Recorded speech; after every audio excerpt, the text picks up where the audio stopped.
I mean, what could I say? The first thing that I notice when I see you is the way in which you keep the bow. That's a little bit. I think there is too much tension in it. Who did you study with, actually, Sam? I studied with Chris West at night. With who? Chris West. And is it in London here? No. Yes. Yeah, it's here. Because it looks very much like some type of French way of holding it. So in the sense, I think we should hold the bow in a way that we got articulation in both ways. You know what I mean? Not just. I mean, if you are, just for your knowledge, the difference between French and Italian school is very little, and actually nearly none. It's just the place where we hold it. Sometimes in Italy, with the old Italian school, you hold it there to have a little more weight. You see, I mean, it's quite easy to understand. The more I go, you know, the balancement of the bow is sort of, let's see, yeah, sort of there. So the more I move behind, you know, and the more weight I'll get from the bow. But of course, the heavier it will be, so it will be more difficult to make some sort of technique. But with a good, well-balanced bow is not a problem. But in any case, French school often holds it there. That there is some doubts, actually, if you see the pictures of Bottesini, that he might have held it like that. We discussed with Tom, you know, sometimes that from the picture it looks like this one is after Bottesini, this position there. But as you see, they're easily swappable. You know, it's just a question of where each one of us thinks the ideal balance point of the bow could be. So many times, if you play a piece like Kusevitsky, where you need lots of tension at the tip, maybe this position is better. Because it gives you, it's easier to hold the nose there. But if you play like a Vivaldi Sonata, myself, I could just swap a bit more. And you can see, I mean, very easily to play some Baroque pieces, if you don't want to change bow, the easiest is just to get even further. But in any case, here or here or here, you know, we can actually, we've got a wide range of possibilities. I don't think personally it should be like that. You know, because also I can see your fourth finger is like this. That means you are really putting a lot of tension. Now, it should be clear that the bow is not that you hold it. So, the idea of playing with our bow is not a fact that we have to hold it, otherwise it falls. It should be like, I don't know, when you take two pieces of a puzzle, you know what I mean, that they get stuck together and they can't move, you know what I mean, unless you make such a strong, you apply such a strong force that you... So in some way, you see, if the thumb is slightly more inside than the first finger, you'll get something like this, you see what I mean? So if we put it on the bow will not fall, even if I don't put any tension on it. So we should make sure that even with little differences between my school, your school, but that in some way you don't need to apply this tension to hold the bow. Because that, at least not as much as you put it, because maybe a little bit, especially when you play forte and we need an extra bit of tension, you know what I mean? We might actually need to hold it. But as soon as we go in a sort of normal, you see what I mean? It can't fall because we got these two fingers like doing like that, you see what I mean? So it can't fall, and the fourth one balances it. So that should be the idea. The first phalange slightly inside, the thumb either French way or Italian way, that we can discuss later, but let's suppose French that is more diffused.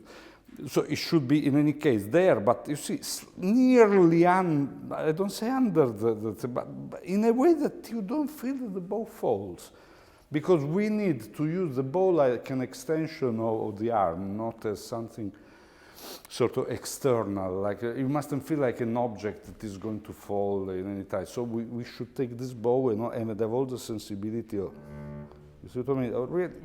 Really, like if we do like that, you know what I mean? So that will be the final goal. Let's see, because that is going to help you a lot on the playing of this, because what we missed, basically, even in your, which level of studies are you now? I'm in first year. First year, but I mean, already the sound is not, I mean, it's amazing because the instrument is very simple and humble, but the sound is not bad at all.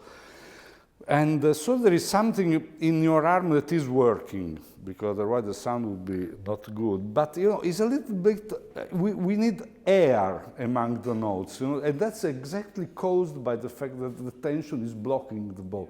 So when you block the bow, the sound stops.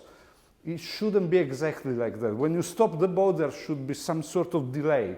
You know what I mean? Especially in a little largo like this. Let's try one. I mean, let's try. I would say before we play again the piece, just try and make a few sort of long bowing, not empty string, because that's not ideal. Let's try sort of a fourth position like a D or an A on second string. You know, some simple positions. Yeah. You see, this one is all. Yes, exactly. You must make. Yeah. What you should do, Sam, is to sort of get less out here and roll, as I can say, the bow a bit more inside your fingers. Yeah. So let's say not this and with fingers straight, but a little lower down here and the fingers more like a sausage type, you know what I mean? A little bit more round. Yes, that's it. And the sound will gain exactly. So. Now it might feel a little bit strange to you now, but yes, no. Now you are going back to the chords. I mean, that's normal. Yeah. So you should think to. I mean, nearly like a rest. I mean, when you keep your arms sort of with no tension, you know, they don't stay. Sam, you don't usually stay like that. You know, if you just leave all the muscles to relax, they are. You see what I mean? They have a little, I mean, our little nerves, they don't stay stretched, neither like that. So if we put the bow while we are resting, it will be sort of like that. That makes it terribly nice. I mean, with a tiny difference of the positions of the finger, you have nearly the right position of the bow. You know what I mean? That's a restful arm, you know, no tension at all. I put my French bow inside, and you see, I just need a little adjustment on the first finger. So that means it will not feel like an effort to hold the bow. So that's the idea at the base of it. Let's try once on you. Let's try and relax the arm. Yes, that's really relax you. Yes, and you see, now if we put the bow like that, it's roughly, yeah, just sort of adjust a little bit the fingers, exactly. So that's what you should feel like. Exactly, you see what I mean? And always think you have to put weight in the bass and not outside. Yeah, that's the sound we are looking for. May help you also, Sam, to think that we need a sort of, let's say, an academic position in the bow only to be able to make sort of articulation and bow particular gettato, because for the sound, the best thing would be just to take it like that. I mean, there is no doubt that for the emission of a sound, you just take the bow as simply as you can, and that would be the best sound we can do. So, well,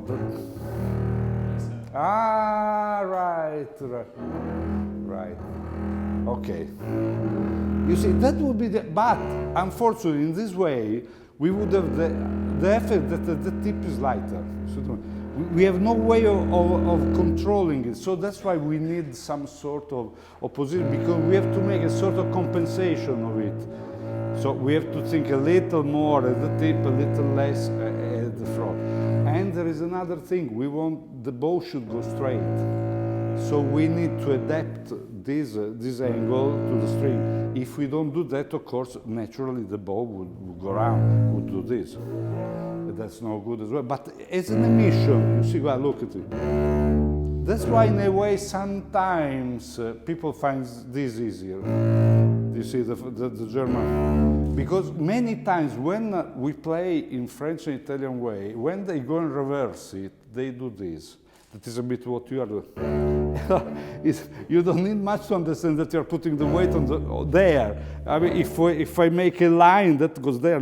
So we should make sure that when we play French way and Italian way, we put the weight on it, and at that point, it's false that will give less sound than it is absolutely the same, because you see what I mean? The arm is in the same position. I just reversed this. You see, that's German one. This Italian one, you see what it's just like, as you see, the sound is identical because actually the sound is more something more related with the arm than. But this one, in my opinion, then when we have to make difficult passages and it will be, it's funny because the French and the Italian school will be easier to make difficult things with the bow because it's got all the technique of the violin. Where it's sometimes also in young students, it's more difficult at the beginning because many times you hear so try German bow. That's better, but always because it's a mistake, the other one. Okay, so let's fix that straight away. Just another few long notes, then we go back. Try and keep that one toward the fingerboard, you know, and exactly until, I mean, of course not, as much as you can for today. Then at home, yes, at least well done, Sam. At least if we can get rid of that tension of the fourth finger, that really damages you a lot. Ecco. Okay, try now. Yes, that's it. That's it. So you, of course, you need a little bit of time to apply. So you always think, maybe it's a good way, try and take the bow even if you are not good like that. And then just reverse the position here. You shouldn't see nearly no change of in this sort of area, maybe just there a little bit. But we must think to something that gets in the bass, not outside. Okay, so let's go back to our little largo. And let's try and add a little air between the notes. Sam, I'm sure you can do really.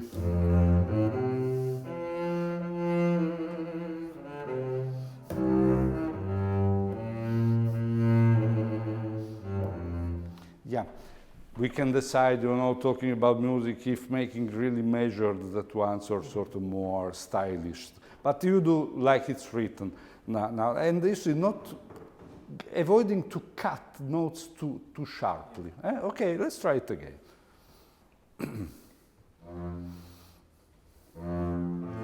Yeah, let's try this. Not. Let's try just these two notes. So. Good, it's better this way, you know what I mean? Good.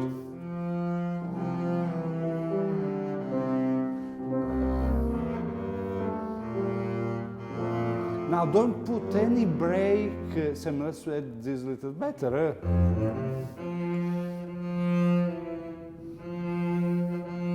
Not. Now think without, so. With.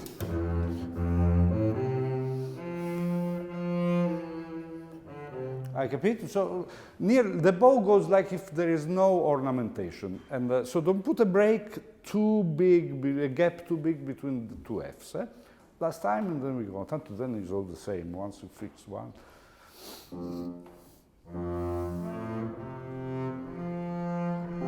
Better.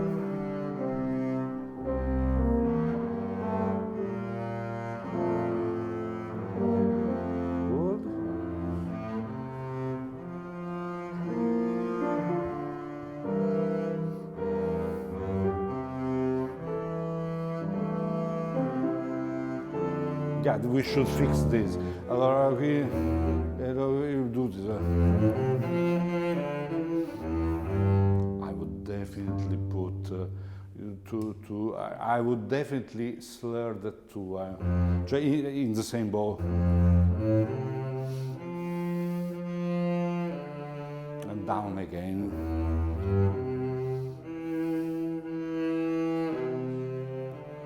To avoid being against bow, I capito. So if you see, I haven't got a pencil, I think, well, I've got it, but I got the microphone there.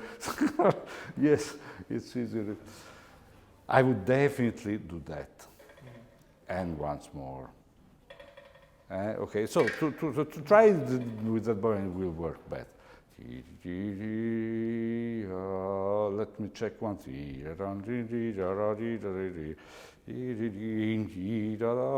Well, that you can leave it like that. Let's try like that. Good. That works with no. That works like this, I think.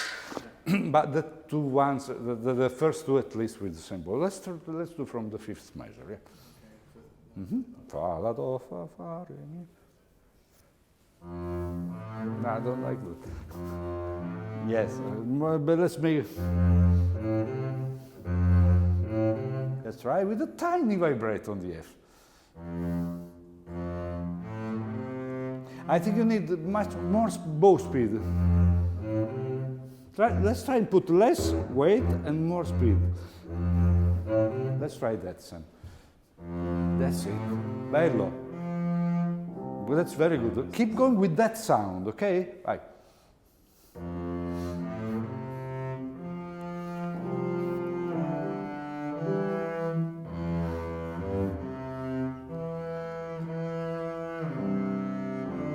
Good.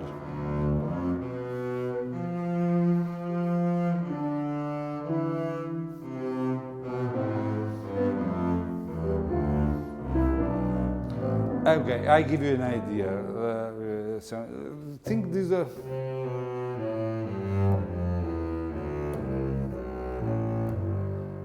With a sort of variation.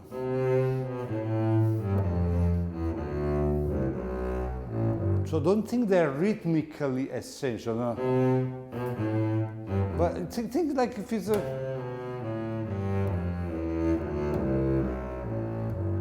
So. You see what I mean? So in some way in your head they are slurred, but then you give a little color with the bow, so don't think them too chopped. But let's try do si la di di di. Let's try with the piano maybe, yeah. So directly I will start from the C. Yeah? That's good. Yeah, no, you did some correctly. So give a little call to the small note. You need a little to sort of give a little impulse, but like that. So the arm plays like slur, and the finger does. Let's try that idea.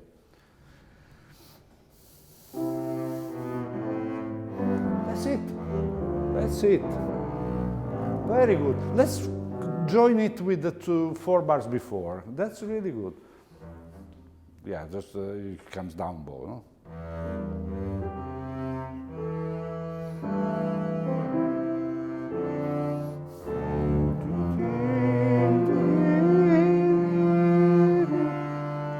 Now longer.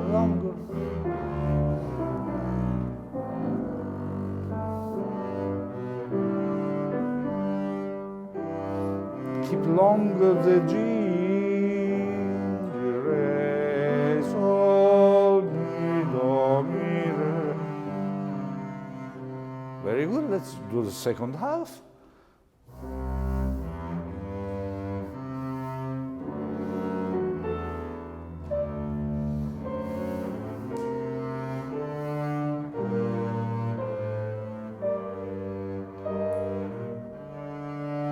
Let's do this one, Sam. Sol, Si, Re. I just the B flat wasn't clear enough. Let's do from 22. Sam. So, be careful with the E flat. Huh? B flat, sorry.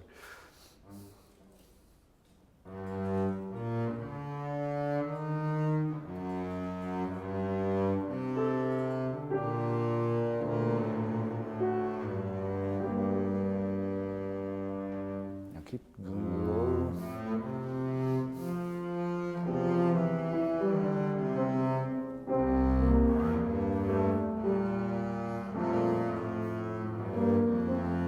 Long.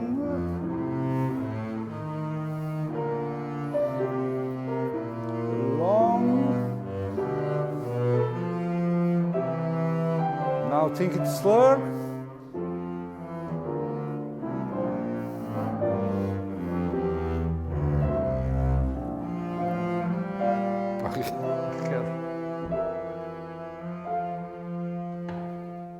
Yeah, they're very careful to the rhythm. But probably the last three measures we can make. Let's make just the last three measures. Well, I think you need to adjust the bowing there.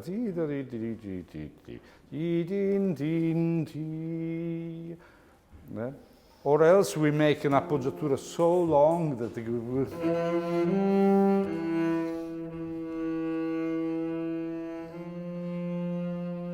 Try and think it really double tempo, that so that you can make also in two different bowings. Let's make the last three measures. So fa, fa, fa, fa, mi, re, do, si, do, so, do, do,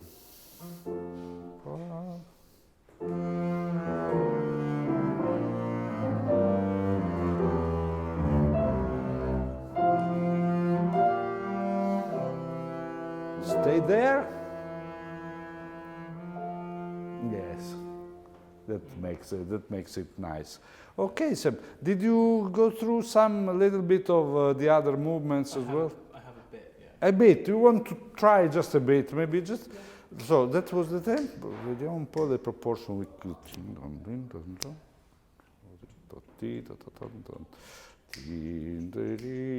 Usually there is a connection with the tempos, at least 2 by 2.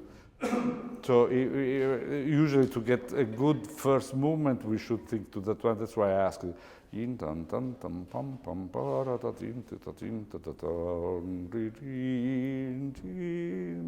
So if you make that faster, we should be making that one faster, and vice versa. So as I suppose you are not going to do very fast, that's why. But you know, now for study, make it at your own tempo.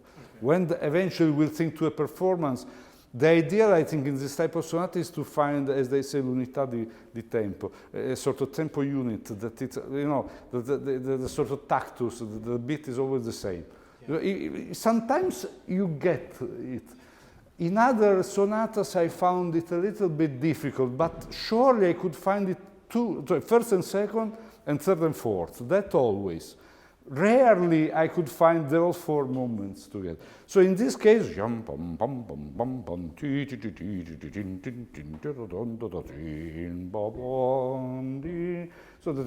so that when you finish,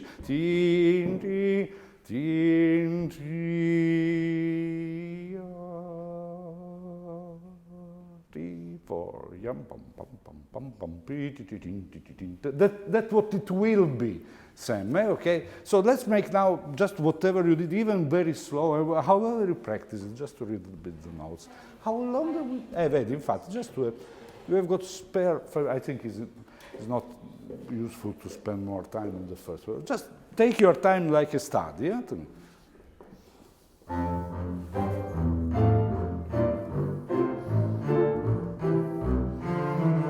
Let's see, Sam, what you can do about at least the fourth finger. Yes, if I try and relax it, at least the fourth one, then the other three have got all your life to do it. But today, just the fourth one would be great if we can relax it. Eh? Okay.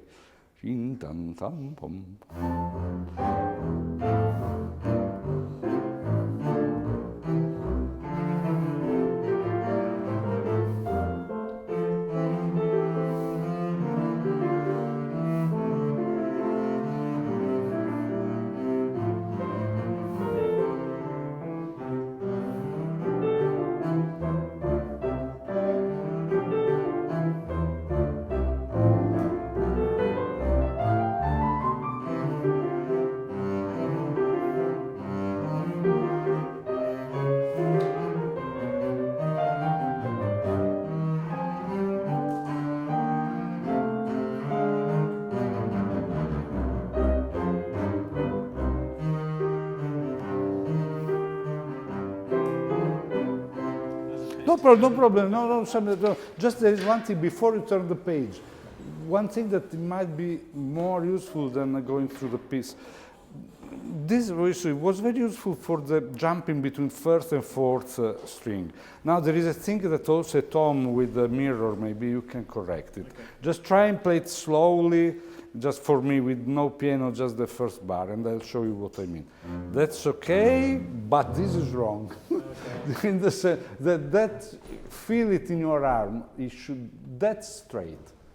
Okay, so now you wear like this. So if you don't make a sort of compensation, hoping that the hand will relax eventually, so tick, but tack. You see what I mean? You should make sure, so avoid doing this tack and tack, because that's a major mistake, even without hearing it. Let's try just slowly, if you understand which compensation you should make to make it go straight. That's still too high, the tip. Even more. I know it sounds incredible to you now, but yes. Okay. That's good. Actually, it's a little bit too high even when you play first string. You know? Yes, yes, yes. Yeah, how you should correct those, just to make it clear. You should correct it from here. You see what I mean? Not with your fingers. Because otherwise, if you do this and then you correct it with the fingers, then when you go on first one, you are stuck. You know what I mean? Okay, so the correction should be inside. This is responsible of correcting. You see what I mean? No, no, ecco, hai capito? Wrong, right. Cioè, this articulation, its main purpose is to correct the difference between a circle and a line. You know what I mean? Cioè, that's what often, you know, if we don't make any correction, this will make a round, okay? If I want to make it go straight, I have to do this. See what I mean? I've got a pencil there. I want to do a straight line with our bow. So, you see, okay, there it's okay, but there, you see, I have no other way than doing that. Suppose I got a railway there. You know, if I don't do that, Sam, this will do like this. But also even worse, if I do this, you see what I mean? Then I can't correct it when I'm... So I think this is only a correction sort of movement, not an active real... I mean, I don't like also people playing too much that way. But you need some just to convert an semicircle into a straight line. That's what we want on the string, you know what I mean? So on the string, there is no other way of making it play nicely than going straight. So that's is probably the only thing in common with all schools, that the bow should go straight, except there is an old Viennese school that they had the theory that this will, I mean, it's very old, I mean, that's been over the place. You see, so you think like you've got a sort of a place where the bow should go straight and correct it through this articulation. So these have got already an important role of holding the bow, okay? So they must move too much. So if I don't move that, the only other possibility is one. Now, if I go there, even more. You see what I mean? So that this way of holding the bow doesn't change too much. Let's try yourself, if you understood. Now let's try fourth string. That's not too bad. That's not bad. Yeah, that's better than before. You might find your own little adjustments. You know, that's very useful, I think. So that's the most important thing of all the lesson, I think. Now yes. Now let's try third string, sort of second, third, so that it gets gradual. That's right. Yeah, that's right. And you know, the secret is just keep the alignment with the bridge. You see what I mean? So you should see your bow sort of parallel to the bridge, because the floor sometimes is not reliable because the bass is not always completely straight. So the only thing that doesn't change it should be 90 degrees, let's say, with the bow is 180 degrees, yeah, 90 degrees with the string. It should be the bridge. So if you keep an eye to that, it'll be okay. Let's try just at the beginning, un minuto sarà, no? Eh? 45, well, you got the message, okay?